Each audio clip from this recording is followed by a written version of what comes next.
All right, we're on. We're on. Uh, Good morning. How are you, Morning. Matt? How you doing?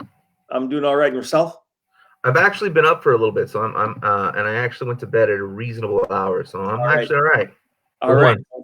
It's good to know. It's good to know. So there'll be some pep in your intellectual step. Mhm. All right. Perfect. Well, today is a discussion of the bee and the architect. The bee and the architect. It's probably my I don't know. I mean, obviously, I really like reading this book. I really like learning from this book, and of course, Matt, I really enjoy being in conversation with you, and because the conversations are very informative and thought provoking for me, and really interested in the things that people share, questions that they make, and observations that they make as they participate. So, having said that, Matt. Um, as I said, today is a discussion of the bee and the architect. Um, and it concerns chapter 7, of course, which is part of part 3 of the book. So we're now entering the third part of the book. And the third part of the book is called The Production of Absolute Surplus Value. And chapter 7 is the labor process and the process of producing surplus value. So before we get into section 1, because of course today we focus on section 1. Next week we'll focus on section 2. Section 1 of chapter 7 of part 3, right? Section 1 is called the labor process or the production of use values. And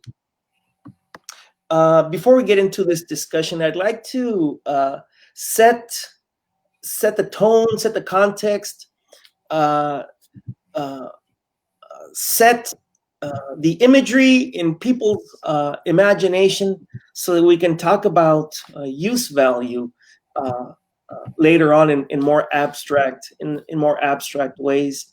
And I'd like to do so by calling note in this conversation to a movie that must have come out about 15 years ago or so. A Chicano sci-fi movie is how I think about the movie. In fact, I often show the trailer to persons, and then we talk about this kind of stuff. But anyway, the name of the movie is Sleep Dealer. Have you seen it, Matt? Yeah, I've seen Sleep Dealer. Yeah, it's really great. So as I remember the movie, it ends. I think the ending of the movie is perhaps one of the most illustrative and thought-provoking components of the movie, and that is that the movie ends where the protagonist of the movie is attached to a set of electrical nodes in Tijuana, or just quote unquote south of the border, right? And is manipulating by way of his instrumentation, by way of the way that his body has been harnessed, is manipulating a robot, and the robot is picking agricultural products, picking fruit. Joaquin Murrieta asks, "Sleep dealer?" Yes, Joaquin, that's exactly what we're talking about. Um, let's talk about the movie. What do you remember about the movie, Matt? What do you remember about the movie? Do you remember the general plot? Maybe that would help, and then maybe we can talk about components in the plot that are useful for understanding commodities and our commoditization in the production of commodities. Well, I remember that it starts off. It starts off in Mexico, and they're being dispossessed by this large company, right? So they're unable to access water. They're unable to access things. The Yeah. father throws a rock at at uh at a dam, and then, like, he's attacked for that. And it's sort of kind of this very totalitarian rule. I mean, Yeah. that's what we're kind of set up at the very beginning. And then our protagonist becomes a sleep dealer. We also see a situation where on the other side of the border in San Diego, in the military base, that we see a situation where Yeah. this guy is a drone operator, Yeah. and he's also connected with all the nodes. So it's just kind of this futuristic thing, and it's very common in Alex Rivera's work mm, to look at the difference between people who are let's say um, not just Chicanos, but like just U.S. based Latinos, and their relationship to Latin America, and their relationship to Mexico, their relationship to various countries Yeah. there, and to really kind of examine, kind of complicity in American imperialism. I mean, Yeah. and kind of complicity with the American system, but having that dual identity and it being like riddled with guilt and it being riddled with like questions and like, why am I doing this? Like, how am I doing this? Like, Yeah. so like those kinds of themes are kind of explored. In that one, he did the same thing when he did the Santa Cecilia, when he did the when he made their film, when he made their music video, Ice. Again, it Oh, was like it was with I know about with brown men as ICE agents, right? And yeah. their complicity in this, and their being conflicted somehow, or being full throated about it, whatever the situation may be, character to character, right? Yeah. So like that was kind of something that that's something that Alex very often returns to, which is like, um, where do we stand? Where do we stand in this global in the face of like the global workforce? Like, what is our position within that, right? Yeah. And it's both, it's liberatory at times, it's painful at others, it's condemning, but that kind of that's kind of what I really remember from the movie was Yeah. was kind of the dual story Yeah. of our main protagonist and also our antagonist, who in the end turns out to be, he ends up doing the right thing, but that becomes that is that's Sleep Dealer. I mean, like, I'm not really getting fully into it, because what Sleep Dealer actually is he's in TJ, and he's connected to these nodes, and he's working machinery Yeah. that's actually in America. He's doing construction work in America. Yeah. So in many ways, this is kind of a dystopian view of the future of labor, right? Yeah. And so in this way, it's similar to like Elysium, the Matt Damon film. I haven't seen Okay, so Elysium, the rich live on the moon, and people labor down here to keep them rich on the moon, right? Um, and again, it's a very highly automated future. Labor is scarce, but there's positions where people work and they do that. So Elysium was a major blockbuster. It's kind of funny because he's on planet Earth and he's living in LA, and his name's like Max Avilla or something like that. Oh, So really? yeah, so Matt Damon's supposedly like a Mexican, I guess. I mean, like everyone else is named like Spider, like Little Joker, et cetera, et cetera, Diego Luna. I mean, he's surrounded by all these Mexicans, right? And then there's him. So you're not sure if he's supposed to be the lone white guy or if he's like Oero or what's going on. You're not exactly sure, but he has a Spanish last name, which is a really weird kind of thing, because in the other movie called another dystopian future called In Time, I think, with Justin Timberlake. Justin Timberlake plays a character named something Acosta, right? Right. So Will Acosta, I think his name is in the film, right? So like they give him this name to like indicate that he's like proletarian, but they won't. They use the Spanish name, which is associated, with the You and me. with us, right? But it's Justin Timberlake, right? So Yeah. like that's kind of, they want to give him a little proletarian edge. So that's what Yeah. they do. Yeah. But In Time, as well as Elysium, there's these kind of dystopian type films about the future of work and labor, and it's really just really like, oh my god, really really really harsh stuff. But it's a world where there's less labor. It's a world where there's less work in both films. A Sleep Dealer is similar. Sleep Dealer is a film where there is less work. There and the work is more technologically based, but it still exists, but exists in even more exploitative terms, and the system is extremely like draconian. It's really like a very very fascist, totalitarian view of an economy, right?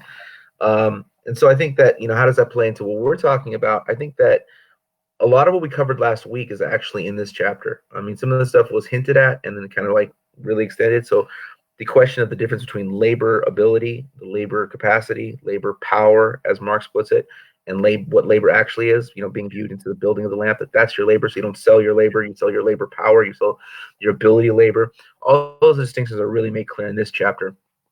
But what's interesting for our purpose of our conversation is that the world he was describing, the production process he was describing at that time, no longer holds true today in many ways. In many ways, that world is falling apart. The world he described, where you show up at the factory, you move these levers, some guy next to you is moving these levers, and each of you is laboring, and from each of you, that labor has been put into the final commodity of this pen, right? All right. Yes. Yes. So, like, this labor has absorbed, this pen has absorbed all of your labor, and from there it draws its value. That's what Marx was describing. That world very much is being I don't want to say it's been destroyed, but it's in the process of being destroyed, because more and more this pen is not requiring a human hand to be made. More and more this lamp is not requiring a human hand to be made. More and more a desk is not requiring a human hand to be made. You know what I'm saying? And there's far fewer human hands, and yet the pricing doesn't seem to reflect that, right? So so the question of value being imbued through labor in many ways is being destroyed by the automated process, by what is called by a piece of technology called the computer network control, which was developed in the 1970s and has been put throughout the world. And if you see it happening, it's a global process, not just in the United States of America. In fact, the United States of America is, I think, only the third most automated country. I mean, the most automated country of all is Japan, per capita, and actually China is catching up. So, like the fact of the matter is that when we think of like the production line, we think like, well, production line still exists, but it's been moved to China. True, but where we are today, we won't be in 20 years. And a lot of the automating, a lot of the if you can actually track who buys these CNC machines, the computer network control machines, and it used to be like Japan by a country mile, right? Number one was Japan, number two was the United States, number three I think was Korea, number four I believe was Italy for a long time, something like that, right? Within like the last like 5 years, China has surpassed not only the United States but Japan in terms of that. Now, of course, there's still way more CNC per capita in Japan than there is in China, but again, if China shows us, if China has not shown us anything in the past, let's say 20 years, they do things very quickly. China has displayed over and over again that the Chinese government economy, they move very quickly. So this process of automation has began in earnest in China, and it is going to essentially it's going to remove like value from the production line. So what is that going to mean? How are you going to preserve the market system? And that's an open question. I mean, people tend to when I say things like this, they tend to think I'm being ideological, I'm being silly, I haven't read my Marx, I don't understand things. No, I'm looking at what's happening in the world, in the actual world. I'm looking at what is happening, and just because it has yet to be described doesn't mean it's not true. Just because it hasn't been described yet doesn't mean it's not true. If I drop this right now, just because no one wrote a book about it doesn't mean it didn't happen, right? And so the fact of the matter is, this is happening. It's an ongoing process. What is it going to mean? Where is it going to go? I don't know. But industrial capital, as we understood it to be, as Marx is writing about it, it's on its way out. And it's not on its way out because the people rose up. It's not on its way out because everyone just figured out it was wrong. It's not on its way out because someone came around and was gentler and kinder. It's not going to happen. It's not on its way out because it's on its way out for the same reason it came into the world. Through technological process, through technological revolution. It came in through the world, the technological revolution. Which is not to say that I'm not discounting, the primitive accumulation is described, not discounting, the horrors and the brutality of these things. But what made it distinct and what made it capital, as opposed to just brutal ass conquest, right, which has existed for a long time, right? What made it distinctly capitalist was the way in which, the profit was pulled from the surplus labor and et cetera, from the production line, right? That's what made it distinctly capital. The brutality is something that goes along with property. So feudalism was a brutal system. The old slave societies of city-states, brutal system. That brutality is not the variable. What the variable was, all right, Jose's gone. All right, what the variable was the variable in the whole question is how things are produced. And so once we once that thing is pulled away, it's no longer industrial capital. So I don't know, Jose. So we're gonna have to wait for a minute for him to rejoin us. So let's.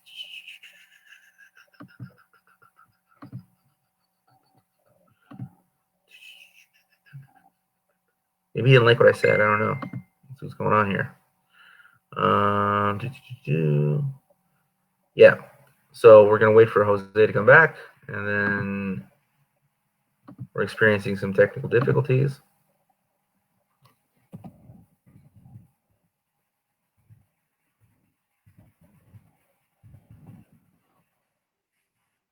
All right. We are rejoining. Okay. So, yeah. All I ended up saying was that there's things that make it distinctly capital, and those things are being removed, and they're not being removed by the people power. They're being removed by shifts in technology. And so whatever's, but people get confused because they think when you say something's changing, they think that necessarily means good. No. What could follow could be far, far worse than what we've previously encountered. So Jose's gone again. So we're gonna. I'm getting a suggestion from the audience to do a poem from Karina. So thank you, Karina. All right, I will do a poem. Let's see. Let's do a poem. So every one of these things I end with a poem, but since this poem is not going to since this poem is not going to be the one I'm going to do, I will I'll just do this poem right now. We'll wait for Jose to come back. All right. After the revolution, there will be gulags and shallow graves. Avowed white supremacists will be taken, beaten in the town squares and county fairs of the people's shiny new republic. With the confiscated toothbrushes of former re-educated libertarians, after the revolution, dispossessed ex-Silicon Valley executives shall be forced to compete on state-sanctioned reality TV survival island of the fittest, where the 1% may enter and none shall leave. Our revolution will not be a drab, gray affair. There will be dancing, laughing, singing, spitting, swearing, pissing on the graves of all those who had made the world as it was in the time before. All right. Let's see. Let me see. The man is shutting us down. They don't want us to have this conversation. I don't know what to say here. I mean, I can just talk, but that's not what this show's about. You know, this one is there we go. COINTELPRO. I don't know. It's sleep dealers. They're messing with us. I don't know what happened. It's just the weirdest thing. It's the weirdest thing. Hey, Matt, I missed the. I caught that you were about to start reading a poem, and I missed it. So you gotta share it again at the end. Okay. Well, yeah. Okay. All right. Hey,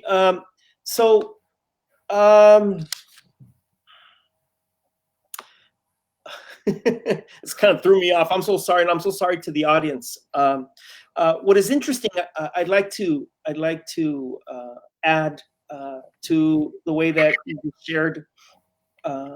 Is what is interesting about this chapter and this section in particular, right? Is that at once it traces the appropriation of humanity by the monstrosity of the economic system that is monopolized. This very system itself is monopolized by others.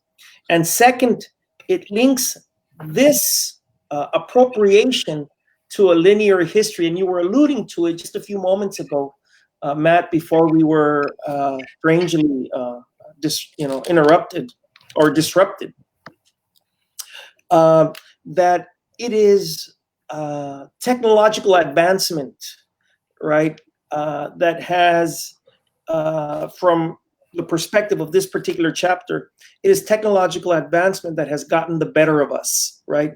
It is a technological advancement such that we no longer are producers of use values, products for our individual and autonomous use. Yeah. We are now, right, our labor power, and in effect, our labor has been consumed for the production of commodities to be put on the market by the capitalist class. And so this represents a very marked distinction in the development of human history, right? I remember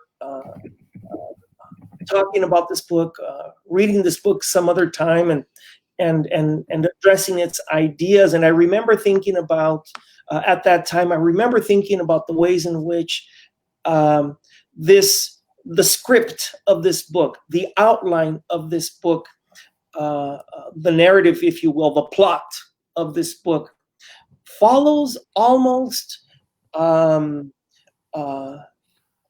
frankly, in my mind at the time, follows a biblical narrative, follows a Hegelian narrative. And of course, we know that, Marx turns the biblical narrative, and if you will, the Hegelian narrative upside down. But still, it follows that same set of steps, right? Where at one point we are in Eden, and at another point we are removed from Eden, and our and through a set of trials and tribulations, we will, in effect, return to Eden. I'd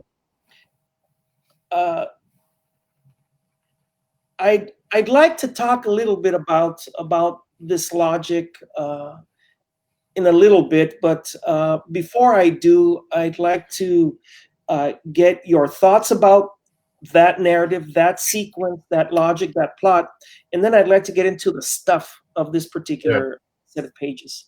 When you talk about that, you're talking about like us as people kind of being subjected to like the rule that comes from above, right? But if you look at like those people that actually ride the waves of history and come into power in the 20th century, whether we're talking in the 19th and 20th century, whether we're talking about Lincoln or Carranza or Lenin or Bismarck or the Meiji Restoration, what we're looking at are people who rode into power, or Otto von Bismarck. I mean, we're looking is people who rode into power on the strength of the railroad, on the strength of the railroads, right? I mean, that's what happened. Like, there's all kinds of moral things that went on. There are all kinds of, like the freeing of the serfs. I mean, the end of slavery. I mean, there's all kinds of things going on that are very important. I don't want to minimize that at all, but they all happen because of this move, this technological shift of the economy, right? They all happen because of the steam engine. They all happen because of the Industrial Revolution. All these reshaping things. And when in the United States, of course, there's slavery, which that takes on a real kind of moral character. And I don't want to say anything like more than that, but this process also takes place in Germany, where no such thing exists, right? But you have like the conflict between Otto von Bismarck and the Junkers, right? This conflict also takes place in Russia, where you have the conflict between the Tsarist system and, let's say, Kerensky, who Lenin actually who does out. Kerensky is very similar to like Abraham Lincoln, very similar to Otto von Bismarck, very similar to Carranza, and Madero, who the people that would lead the Mexican Revolution. I mean, the people who would actually not do the fighting and dying like Zapata and Villa, but like to actually like be kind of the political face and like really moving towards the halls of power and seat of power there. You look at the Meiji Restoration in Japan. I mean, this is all about industrialization. I mean, all these things happening between the 1800s and 1900s, early 1900s, all about industrialization, all about that maneuver there. So these things that get swept up, and we get swept up in these giant, oversized characters. Emiliano Zapata, it's a great man. Vladimir Lenin, waving around, Mao Zedong, all these things like that, or even the bourgeois figures, Abraham Lincoln, Otto von Bismarck. Again, the Meiji Restoration, Emperor Meiji, all these things that happen, these moves that we tend to hover around these great men who did great things, or these terrible men who did terrible things, however, whatever our perspective is, the reality is that these all happen within the context of a giant technological shift. That's when they took place. Yeah. All of these things, all of them, good, bad, and different, whether we oppose them or whether we embrace them fully, right? Whatever they are, they happen in that context. Lenin, he couldn't just make things happen. It happened within historical transition. So I would argue that we're actually undergoing another historical transition, right? And this historical transition is away from factory work, right? Now that historical transition, you say, well, that's been happening for the last 30, 40 years. Well, yeah, okay. Well, the Industrial Revolution took like hundreds of years. What are we talking about here? You think this may just happen overnight? Like, we get very like microwave brains. We think that if it doesn't happen 30 seconds, it didn't happen. So very much a microwave generation. I wonder what you think about, and I wonder what folks who are Garay is with us again. Thank you, Garay. Jesus is with us. San is with us again as well.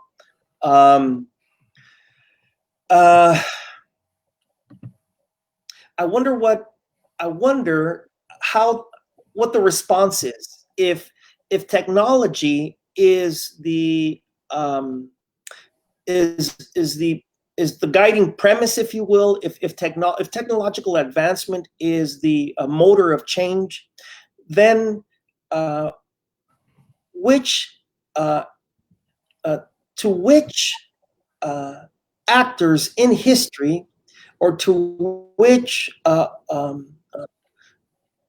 bureaucrats in history, to which technicians in history, if you will, to use the concept of technology, to which technicians in history will the working class, following the logic of capital, of course, to which technicians in history will the working class target, the advent of a new historical moment? Right. Will they simply destroy the technology? Like, with whom are they going to be engaging? Who is going to be the working class's antithesis? Yeah. So like that's the thing. Like when we look at when we look at Karl Marx, right? We see someone who is a philosopher, an economist, social scientist, or whatever terms you want to, however you want to frame that. But he was also a propagandist, right? He was also somebody that was trying to get something done. He was also writing agitprop. He was also trying to motivate people. He was also, motivating people towards right. He was also a revolutionary who was trying to make revolution. Yeah. He was attempting to do that, right? So that is why sometimes like things he would say get taken for like this like gospel, or they get taken for like, this is the foundational truth, right? And so one of these phrases is class struggle is the motive engine of history, right? Now that's something really great to say in the middle of a meeting hall, right? That's something great to like get people going, right? That's not true. And if you look at the way the way he writes, and most of what he writes, he does not argue really that class struggle is the motive engine of history. The motive engine of history is the motive engine. You know what I'm saying? It is the motive engine. The motive engine of history is, the cotton gin. The motive engine of history is Bessemer steel. The motive engine of history is technology. That is what moves things in a direction, good or bad. It moves things in a direction. The motive engine of history is the washing machine. It moves things in a direction, right? Good, bad, or whatever. There are things we struggle. We don't struggle in the abstract. We struggle over material things. And those material things are the technological base that we fight over, right? And so, what's going to happen when these things are happening? So, like, if you have a society that's built around, an ox and a plow, and someone's like, I don't want to work, you're going to work. If you don't do it, I'll kill you, right? You have one type of society. If you have another society that's organized around factory work, and you have one guy who doesn't want to work and everyone else is working, and he's like, if you don't work, I'll kill you, right? Then you have a different type of society. But if you have a society where that owner-worker relationship gets severed, what will follow? And I would argue that we're already seeing what's going to follow, or we're already seeing what they plan for it to follow. And what they plan for it to be is a system of this universal basic income. What they want is to preserve the market system and base it on intellectual property, because that is a way where you can sever the worker owner relationship and still have a market system based on intellectual property. Talking about password barons, right? people that you get a stipend for being alive, and you spend your money, so you live a certain level of existence, and you spend your money on this market. So like, you know, come up with the best app, and yeah, you too can be a billionaire, right? So that's the kind of that would seem like the direction we're headed in. It's being driven by the Silicon Valley, and of course it's being resisted. I mean, it's being resisted by the old school industrialists, the old school merchants, the Walton family types. Yeah, they're resisting that. They don't want that. They don't want people just getting money for nothing, right? And so like that's, you know, that there's a clash within owners of capital, but there's always a clash within owners of capital, and that's why there was a civil war. I mean, there's always clashes within. They make war over their clashes. Yeah. So yeah, I mean, but there's definitely a difference of direction. But the way Zuckerberg makes his money is not the way the Koch brothers make their money. You know what I'm saying? The way the owners of Netflix make their money is not the way that the Waltons make their money, and so that is going to lead to an inevitable clash between them. Now, what I mentioned earlier was Kerensky, right? Now, Kerensky was the interim government between the Tsar and the Bolsheviks, and Kerensky was essentially pushed out of the way, right? He was pushed out of the way. By Lenin. So it does matter what we do. It's not just like like, well, the railroads came in and then inevitably the czars would leave and this bourgeois guy would arise, right? Well, yeah, that happened. But then the people that would become the Soviets, the Bolsheviks, pushed them out of the way. Now, had there been a similar situation here in the United States of America, right, where on the cusp of Civil War, this is the Civil War. Lincoln arises, very similar to Kerensky, very similar methodology, very similar thinking. Industrialize the nation. Or industrialize the nation, I have to destroy these slave owners. I have to destroy these people who, even if they didn't own slaves, he would have to destroy because they were essentially the landed gentry. I have to destroy the landed gentry. I have to get rid of them in order for this new society to rise. Right? Okay.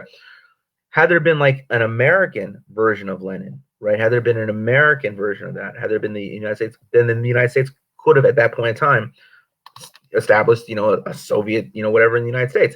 Now, that'd be very difficult because the United States is so racist and just so like whatever that, the idea that we're like, okay, we're all going to be equal, and everyone's going to be incorporated into this, including the native, including, these now free African people. Everyone's going to be, a participant in this new society, and that's that. I mean, they would rather most white settlers would rather die, would rather just die. They would rather starve, And if that's still true today, and that was even more true then, right? So this is impossible. And the question is like, can you wage a socialist revolution within an imperial country? Marx failed. Think about that. Yeah. Marx failed. Yeah. Karl Marx himself failed to organize a revolution in the midst of industrialization in England, right? Yeah. Why? Because it's an imperialist nation. You know what I'm saying? The wages of imperialism are so heavy that it's almost like, so if you look at the United States of America, anything good in this country has always also had the tinge of national liberation within it. You know what I'm saying? Everything in this country has always had that, right? So it's very, very difficult to organize for a socialist for socialism, for something better, when you're looking at an imperial group of people. And when I say imperial, I don't mean white people necessarily. I just mean like imperialist, right? That didn't happen in Japan either. So like, when there's like imperialism, then you say it happened in Russia, and Russia has historically had this imperialist relationship with the rest of Eastern Europe and all that. That's kind of true. But at the same time, even when the Bolsheviks took power, there was a national struggle to take place. Russia's being dominated at that time by French and British capital, and it's everywhere, right? So fighting that war, fighting that thing to wherever, after the socialists take power, they're invaded by 19 other countries. In the Russian Civil War, they're invaded by 19 other countries. So there is still a nationalist whatever. In Russia at the time when they were fighting the Germans, you know what they refer to it as? They refer to it as the Great Patriotic War. So these, Soviet internationalists, they've seen the international, et cetera, et cetera, et cetera. There's still a nationalist tinge. There's still a protect us from them motif that keeps running through. So and that has so far been human history. So it's very, very difficult to imagine these things unless something else happens. So, yeah. Okay, all right. Well, to take it back to the language of the book, Yeah. right? To take it back to the language of the book, and to address the components of the book, in particular, as far as chapter 7, section 1 is concerned. There's a set of terms that are introduced in this particular in these particular pages, right? That are useful to map and to trace our development, if you will, to trace the ways in which technology has, as you interpret chapter 7. To trace the ways in which technology has gotten the better of us, right? And the terms, of course, in the book are the terms labor power and labor. Yeah. And certainly we distinguished between these two things in last week's discussion. But there's another term, and one that is for me especially interesting because it gives us a way to map, right, the spaces of our employment, whatever our employment happens to be, and the term is the labor process, right? And what Marx does in the discussion about the labor process is that he begins with the first premise, right, which is that man engages nature, right? And so by engaging nature, of course, man reproduces himself. Just parenthetical note, of course, that Marx is using conventional 19th century language to talk about humanity, and is effectively divorcing the category woman, right, from the narrative. So I recognize that, and in addition to recognizing the problematic nature of it, I will do what I can as I talk about chapter 7 to interrupt that kind of separation. In any case, where humanity then puts to use its faculties to produce articles, which are, of course, its use values, or use values in general, humanity also produces itself, right? Through the exercise of its bodies, through the exercise of her body, through the exercise of her imagination, right? The woman, right, produces herself and reproduces herself, and reproduces herself within the context of a factory, within the context of an institution, reproduces herself or reproduces himself, right, at once within an autonomous context, and then later on in history, reproduces herself or reproduces himself, right, within the context that is outside of his or her control. So, in effect, the man who saws is the sawyer. The woman, right, that sews, right, is the seamstress. The man who herds is a herder. That is, that the conditions and the context of her employment, the conditions or the context of his work is the wherewithal within which we gain a presence in society. That man is mediating himself, or that woman is mediating herself through industrial relations of production designed to advantage the capitalist class and to reproduce capitalism merits close attention. And, I just wanted to make note of some of the things that we were talking about at the outset of the discussion, right, about the outline and the script of the reading, right, so that the labor process then merits attention because it signals a break with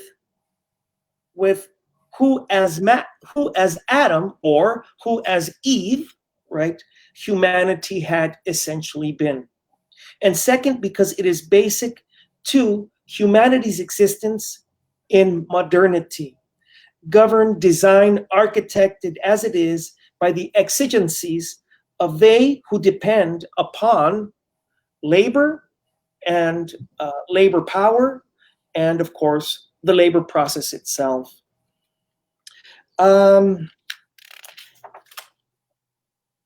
I'd like to share a quote with you, Matt. Yeah. I'd like to share a quote with you, and then I'd like to get your thoughts on a particular quote. And as I said, it's one of my favorite quotes from the book, and you might recognize it. It says, "A spider conducts operations that resemble those of a weaver, and a bee puts to shame many an architect in the construction of her cells. But what distinguishes the worst architect from the best of bees is this, that the architect raises his structure in imagination before he erects it in reality." This quote gives us an opportunity to ask two questions, and I'll ask you the question, right? The question, or addressing the question of the relationship between imagination and reality that is a marker of our humanity. And then, of course, the question of the capacity of capitalism to usher in existence with forethought.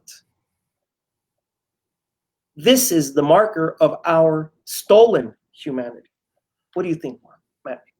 Yeah, no, I definitely think so. I mean, like, if you look at, like, you know, what makes things happen in the world, is because one generation builds upon the advancements of the last. I mean, each generation building upon what has come before it. That's what makes things go forward. It's not capitalism. In fact, capitalism tends to slow down things, because it is actually, like, people need to reap the benefit of things. You know what I'm saying? So, like, if you look at, like, simple stuff like the electric car, right? The electric car is a technological advancement that has been delayed because of capitalism. Hemp production. Hemp is, as you know, it's not just a hippie thing. No, it's actually a very effective stuff. I mean, but that has been delayed because of capitalist production. All these things get delayed because they need to find a way to commodify it. All these things that NASA developed, it was able to develop them very quickly because it didn't have to go through the capitalist process. Later, it was sold off to capitalists. But I mean, all these things, capitalism actually slows things down, makes things very slow. The coronavirus really exposed that. We didn't have enough masks because capital slows things down. All these things actually slow things down. So what invents things is not capitalism. Capitalism does not invent things. People invent things, and people invent them because they are curious, and they know things, and they learn things, and they experiment. That's how people advance technology. People do that. Capitalism doesn't do that. What capitalism is a way of describing, and capitalism isn't a person. There are capitalists, and what the capitalist does is intervene in the productive process.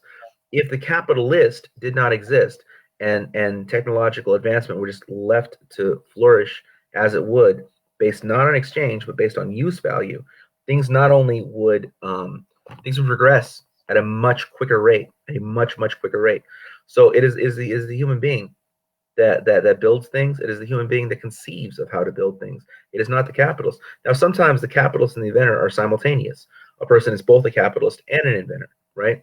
So, like, you know, like someone like Steve Jobs is thought of that way, when in reality it was actually some other guy named Steve Wozniak. But Steve Wozniak is also a capitalist. So let's be real about that.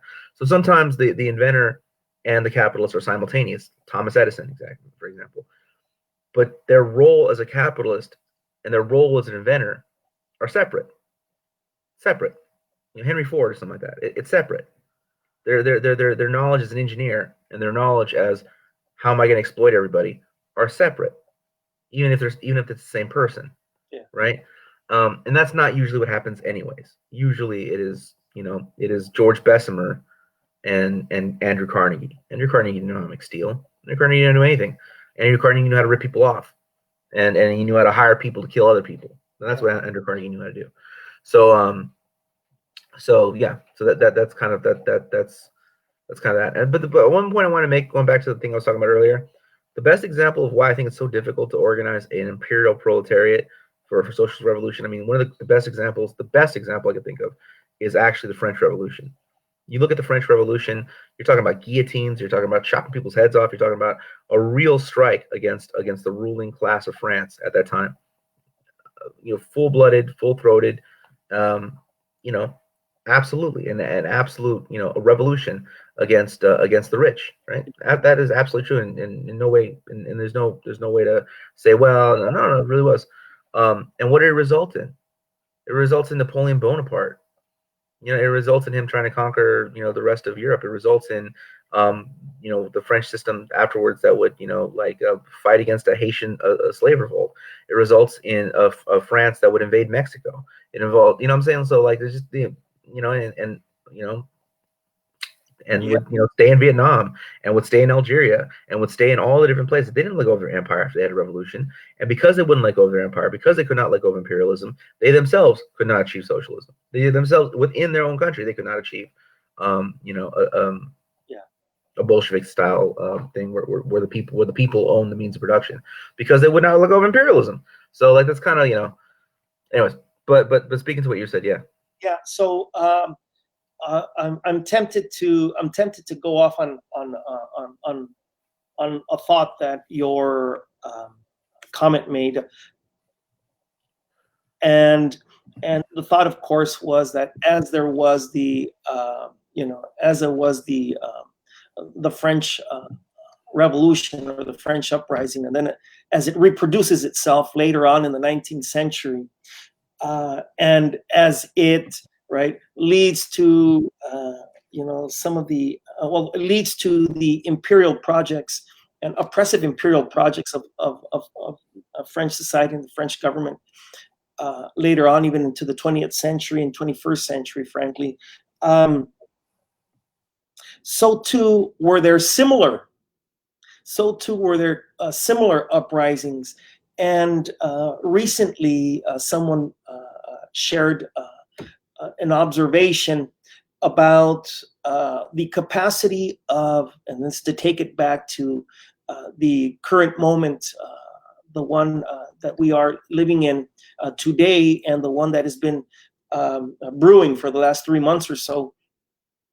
Someone makes the observation that there's a potential for change in the United States as a consequence of the unity of Black, Latino, Chicano people, and Native American people. And it struck me, that particular observation struck me, because, of course, the very same type of people, category of people, enslaved African people in Mexico City,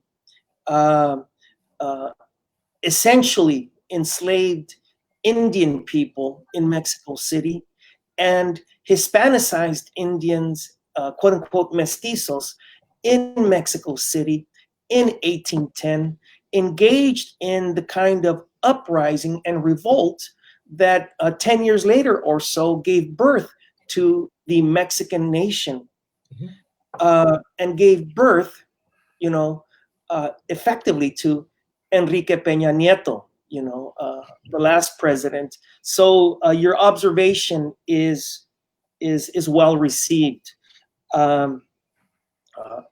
Critics of the contemporary presidential administration in Mexico would criticize me for landing attention on Enrique Peña Nieto and say that, AMLO deserves the same critique. And I'm open to hearing that critique, and look forward to the possibility of people sharing that critique in our exchange. But be that as it may, and before we get into the next quote, to kind of summarize and culminate the discussion, however fractured our discussion has been this morning, Matt, on account of the difficulties that we had with this device, right? At the end of every labor process, we get a result that already existed in imagination of the laborer at its commencement. He not only effects a change of form in the material on which he works, but he also realizes a purpose of his own that gives the law to his modus operandi, and to which he must subordinate his will. Yeah.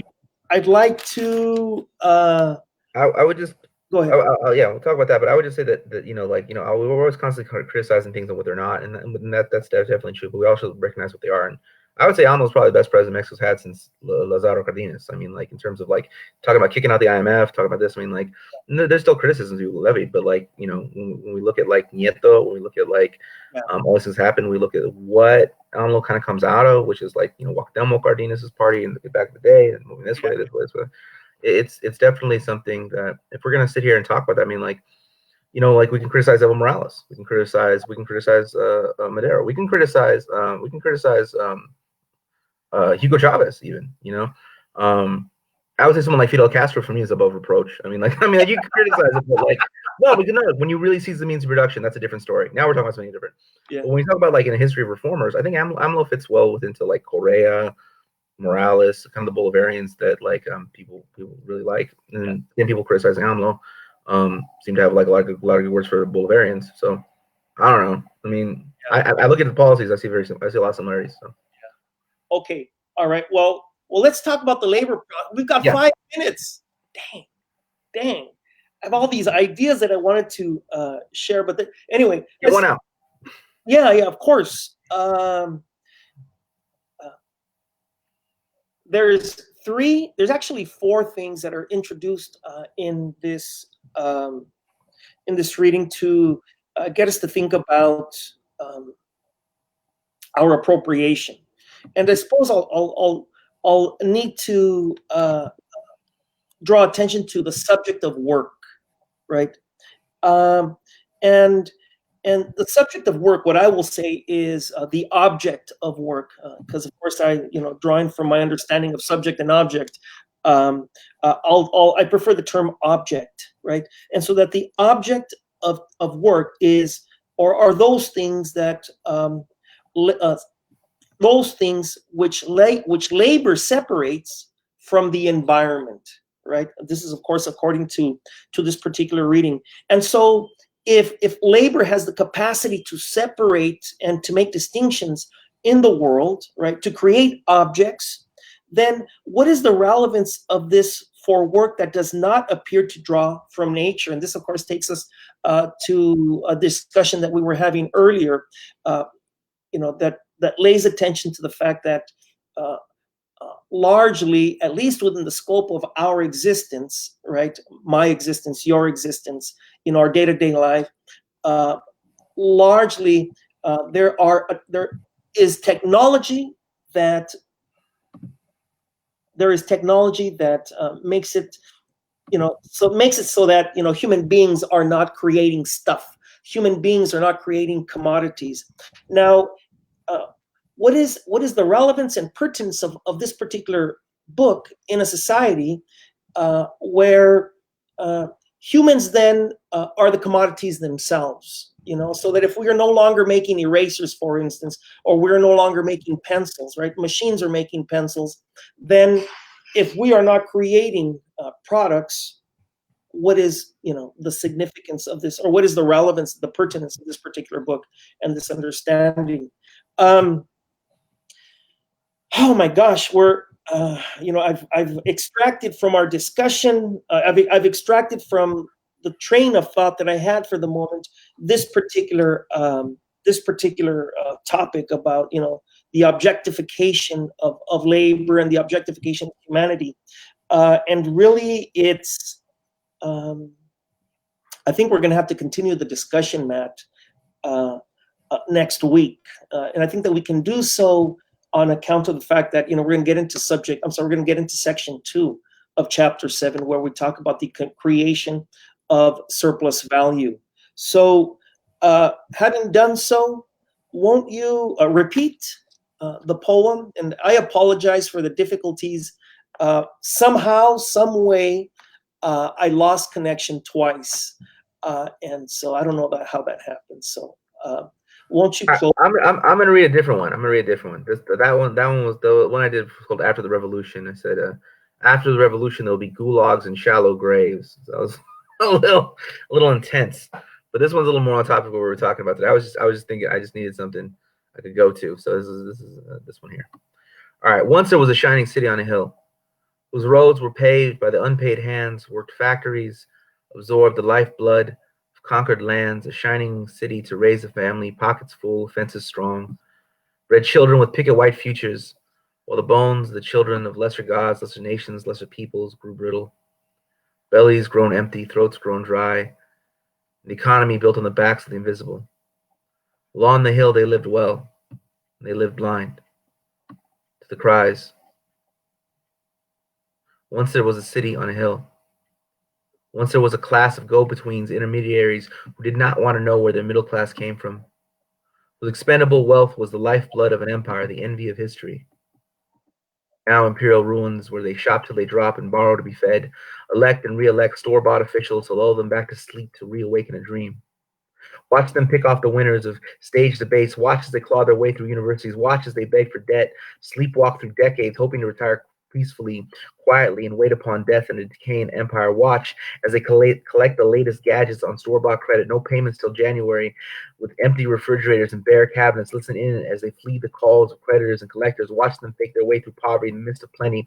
Watch as they collect their pennies in these imperial ruins of slums and prisons. Watch as they fight for the whole way to stay ahead of them. A second mortgage, a third, a fourth, a payday loan, so your clothes, your jewelry, your blood, anything to keep a house on home. Once there was a city on the hill. Once was an economy, a poverty and uncertainty sweep through American streets, destroying everything in its path, whipping through black belts, Mississippi black belts, the northern badlands, the grapes of wrath, the rust towns turn ghost towns, where the walking dead fall between the cracks, where 3 a.m. desperation cries out in shotgun blast, piercing the dawn, where fogs rise over histories like smog over cities in the United States of amnesia, where we remake and make history first as comedy, then as farce, daily being replaced by the digital melodies of a hardwired fascism played by cruel, all too visible hands of a jobless economy that does not need them. Listen, in the name of progress, automation, speculation, financial instruments, goose step over a jobless recovery, over Tom Joad's starving belly, over the broken back of John Henry, over the prophetic warnings of Charlie Chaplin, of unnatural men with machine hearts in these modern times, like modern, the classic art of throwing families out of their homes, off the land, into the factory, then out of the factory, into the Walmart, now out of the Walmart, onto the streets. Don't need you. You do not work, you shall not eat. You're not another number, then what are you but another useless mouth to feed? Why bother keeping you alive? You've been replaced by a machine. Why should your children learn to read by virtue of their youth? They'll be more worthless than you. Close the schools, build more prisons. It is what's coming. Profit is king. Compassion is illegal. Mountains of dead capital and starvation for the people is the dawning of a new age, a song of a new class. Workers who've been thrown out of jobs that are not coming back. And that's not opinion. It is cold, hard fact in this cruel world. It is the content of our times. It is a historical mission laid out before us. You will fight or you will die. We must fight for a better world or we shall surely perish in this one. And I wrote that like a decade ago, so I don't really know what to make of it. But yeah, that's the poem. All right, wonderful. Well, the imagination is wonderful. What is imagined is not. It's not. Yeah. Okay. All right. That's the message. You will fight or you will die, because as this process unravels, it's going to separate. It's dystopia. It's Mad Max. I mean, it really is. I mean, so it's not a question of like, well, we went from like working in the field to working in the factory to now like we're going to be pushing a broom. No, it's much worse than that. Well, and then of course it sheds light on the imagination and the brilliance, from my perspective, of the movie Sleep Dealer.